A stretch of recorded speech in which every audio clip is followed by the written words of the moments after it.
রাধে রাধে। তো আজ আমরা বেলগাছিয়া মনোহর একাডেমির যে এই যে রায়মার্টিনের কোশ্চেন আছে একাদশ শ্রেণী তা সলভ করব।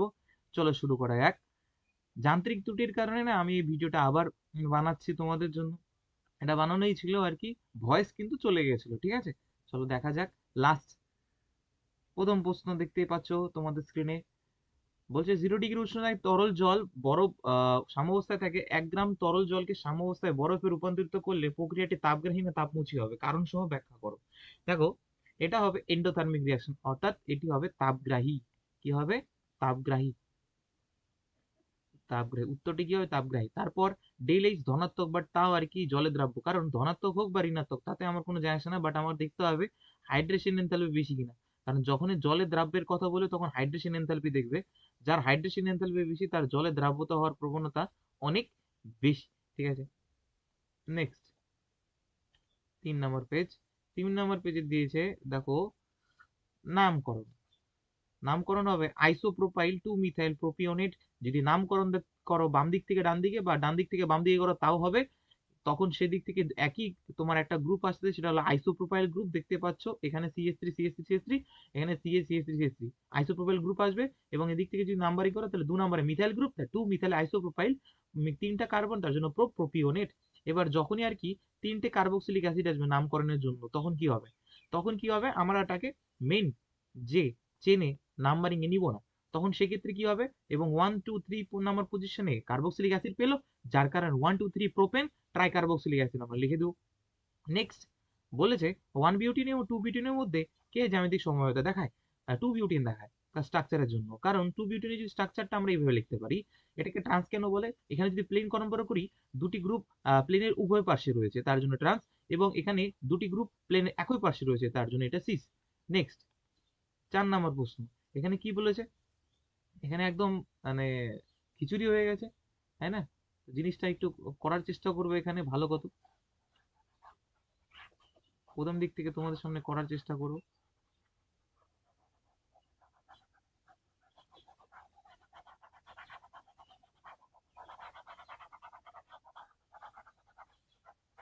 এখানে তোমাদের জন্য আমি আবার প্রথম দিক থেকে করে দিচ্ছি। দেখো কি করতে হবে। 1 নাম্বার, 1 নাম্বার কি? অ্যাসিটিলিন। এই যে অ্যাসিটিলিন রয়েছে, এই অ্যাসিটিলিনের ওপর কি দিতে হবে? ওজোন লাইসিস করাতে হবে। তো ওজোন লাইসিস যদি করায় তো উৎপন্ন হবে ওজোনাইট। এখানে যেহেতু এক্সট্রা একটা কার্বনের হাতটা বসবে, ঠিক আছে। এরপর যদি আমি জিঙ্ক চূর্ণ দিয়ে দিই, কি দিয়ে দিই? জিঙ্ক চূর্ণ দিয়ে দিই, তাহলে উৎপন্ন হবে ডট ডট ডট, ভেঙে যাবে। ভেঙে যাওয়ার কারণে উৎপন্ন হবে গ্লাইঅক্সাল। কি উৎপন্ন হবে? গ্লাইঅক্সাল। এর নাম কি? এর নাম কি? এর নাম হলো গ্লাইঅক্সাল। এর নাম হলো গ্লাইঅক্সাল। ঠিক আছে। নেক্সট পরেরটা দেখতে পাচ্ছ যে নাইট্রোবেনজিন দিয়ে কিভাবে আমাদের বেনজিন বানানো হয়েছে।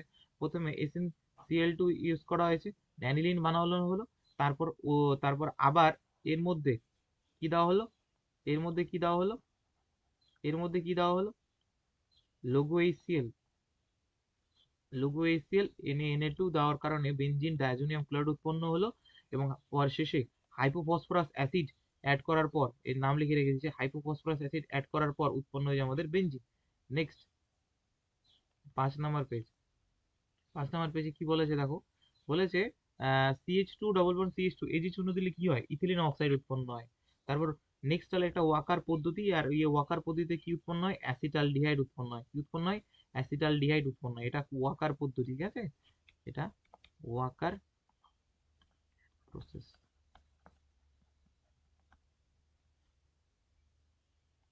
নেক্সট, ইথিলিনের যদি ওজোনালাইসিস করা হয় তাহলে কি ঘটে? ইথিলিনের ওজোনালাইসিস করলে কি উৎপন্ন হয়? ইথিলিনের ওজোনালাইসিস করলে দেখতে পাচ্ছ ইথিলিনের জন্য আমরা ওজোনাইড ফর্মেশন করলাম, ওজোনাইড বানিয়ে নিলাম। আর ওজোনাইড বানানোর পর যখনই জিঙ্ক চূর্ণ দিব, মাছ বরাবর ভেঙে যেয়ে উৎপন্ন হয় ফর্মালডিহাইড। ফর্মালডিহাইড। নেক্সট, ধোঁয়াশা। কারণ ধোঁয়াশা হয় ধোঁয়া প্লাস কুয়াশা। শহর অঞ্চলে এটা অ্যাক্সিডেন্টের কারণ হতে পারে। বি ইজিক্যাল টু বায়োলজিক্যাল অক্সিডেশন, এটা বই থেকে তোমরা পড়ে নিও। নেক্সট কি বলেছে? অঙ্ক দিয়েছে দেখো, বলেছে ভরক্রিয়ার সূত্র। ভরক্রিয়ার সূত্র হিসেবে কি আমরা কি জানি? ভরক্রিয়ার সূত্র কি? বিক্রিয়ার হার নির্ভর করে কার ওপর?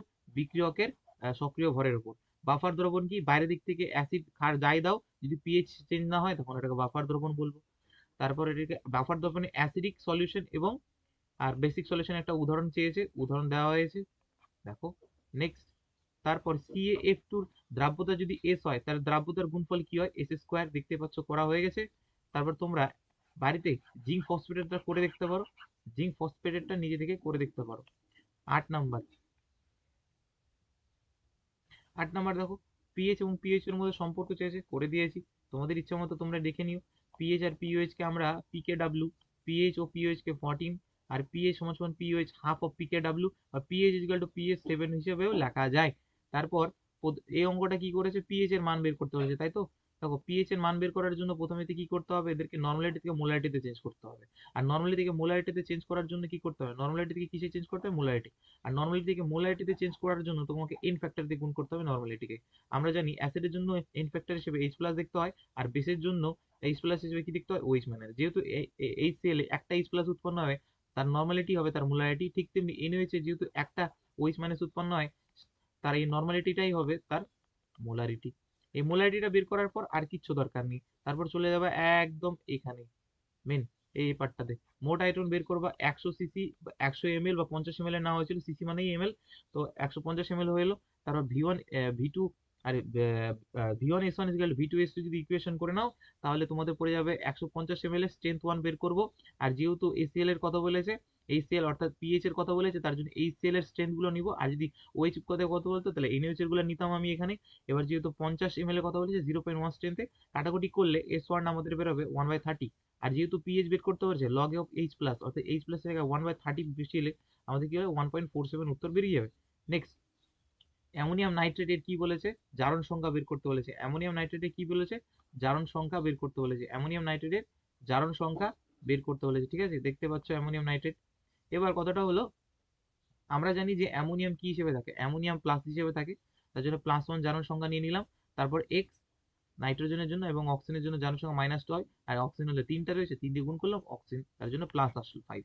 এরপর KMnO4 এবং H2O2 এর যে জারণ সংখ্যা, এটা করে দিয়েছে দেখো, তেমন কোনো কঠিন কিছু নয়, ঠিক আছে।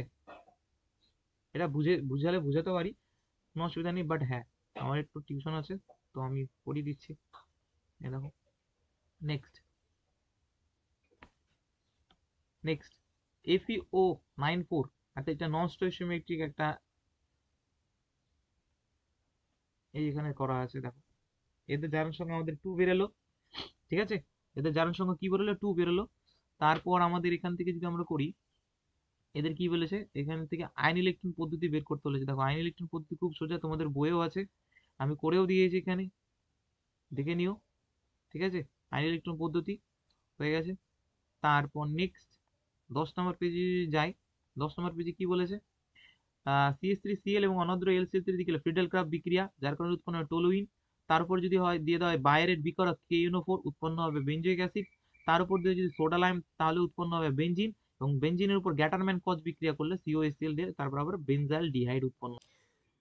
এখন দেখো যে বেঞ্জিন MgBr এর উপর যদি আমরা কি অনুঘটক দিলে এখানে বেঞ্জিন উৎপন্ন হয়, সেটা হলো H2O, ঠিক আছে। নেক্সট পেজে যাওয়া যাক, 11 নম্বর পেজ। দেখো কোলবে তড়িৎ বিশ্লেষণ চেয়েছে। কোলবে তড়িৎ বিশ্লেষণের জন্য আমাদের নিয়ে নিতে হবে সোডিয়াম সাকসিনেট, এবং সোডিয়াম সাকসিনেটের জন্য নিয়ে নিতে হবে 2 অণু জল, যেটাকে আমরা এইভাবে খুলে লিখবো যাতে NaOH আর NaOH বেরিয়ে যেতে পারে, এখান থেকে 1 অণু হাইড্রোজেন এবং 2 অণু কার্বন ডাইঅক্সাইড বেরিয়ে যেতে পারে, যার কারণে আমাদের পড়ে থাকবে হলো ইথিলিন। তারপর তারপর বলেছে দেখো, আমরা যদি Br2 এবং CCl4 নিই ইথিলিনের ওপর, তাহলে বর্ণহীন একটা যৌগ উৎপন্ন হয়। এখান থেকে বুঝতে হবে যে ইথিলিনের ওপর, ইথিলিনের কি কোশ্চেনটা কি ছিল, যে ইথিলিন একটা অসম্পৃক্ত হাইড্রোকার্বন, অর্থাৎ বর্ণহীন যদি যৌগ উৎপন্ন হয়, তাহলে বুঝতে হবে এখানে একটি ইথিলিনটা হাইড্রো, মানে ইথিলিন একটি বর্ণ কি বলে, অসম্পৃক্ত হাইড্রোকার্বন, ঠিক আছে। নেক্সট 12 নম্বর পেজ কি বলেছে দেখো, এবার এখানে বলেছে অ্যাসিটিলিনের ওপর যদি আমি কপার নল দেওয়া হয়, তাহলে উৎপন্ন হয় বেনজিন। অ্যাসিটিলিনের ওপর যদি কপার নল দেওয়া হয়, তাহলে উৎপন্ন হয় বেনজিন। অ্যাসিটিলিনের উপর যদি বার্চের অনুঘটক দেওয়া হয়, তাহলে উৎপন্ন হয় ট্রান্স টু বিউটিন। আর বার্চের অনুঘটক কাকে বলে দেখতে পাচ্ছ, তরল অ্যামোনিয়া এবং সোডিয়ামকে বলা হয় বার্চের অনুঘটক, এরা সবসময় ট্রান্স প্রোডাক্ট বানায়, ঠিক আছে। এখন 1% EGS উপর 20% H2S উপরকে বলা হয় জলযোজন প্রক্রিয়া। জলযোজন প্রক্রিয়া করলে দেখতে পাচ্ছ একটা H এবং OH এন্টার করেছে, কিন্তু এরা অস্থায়ী হয়, যার কারণে এটা টোটোমারিজম করে। টোটোমারিজম মতলব আলফা হাইড্রোজেনকে মানে কি বলে, ট্রান্সফার করতে হবে, যার কারণে উৎপন্ন হয় অ্যাসিটালডিহাইড। আর অ্যাসিটালডিহাইডের উপর পরে যদি ক্লিমেন্টেশন বিজারণ করা হয় জিঙ্ক জিঙ্ক এইচজি দিয়ে অ্যামালগাম দিয়ে, জিঙ্কের অ্যামালগাম দিয়ে, তার উৎপন্ন হয় ইথেন। লিনিয়ার অনুঘটক কাকে বলে? লিনিয়ার অনুঘটক বলা হয় তোমার হলো PDBSO4 এবং দ্রাবক কুইনোলিনকে বলা হয় লিনিয়ার অনুঘটক। 13 নম্বর পেজ। এখানে বলা হয়েছে তোমার তাপগতিবিদ্যার দুটো সূত্র। তাপগতিবিদ্যার দুটো সূত্র রয়েছে হলো যে ক্লসিয়াসের সূত্র যে রয়েছে ওগুলো লিখে দিও, বই থেকে দেখে নিও, লিখে নি। 300 কে উষ্ণতায় 1 মোল আদর্শ গ্যাসের সমউষ্ণ 5 লিটার থেকে 50 লিটার প্রসারিত করলে মুক্ত গোষ্ঠীর পরিবর্তন নির্ণয় করো। দেখো W is equal to minus NRT, যেখানে লগে যদি কনভার্ট করি এখানে কি হবে 2.30 দিয়ে গুণ করতে হবে, log V2 by V1, V2 দেওয়া আছে, V1 দেওয়া আছে, মূল্য দেওয়া আছে, R ইজ ইকুয়াল টু 0.0821 নিয়ে নিব। আর এখান থেকে W যে বের হবে সেটা হলো মুক্ত শক্তির নেগেটিভ ভ্যালু। ঠিক আছে, আশা করি বুঝতে পারলে।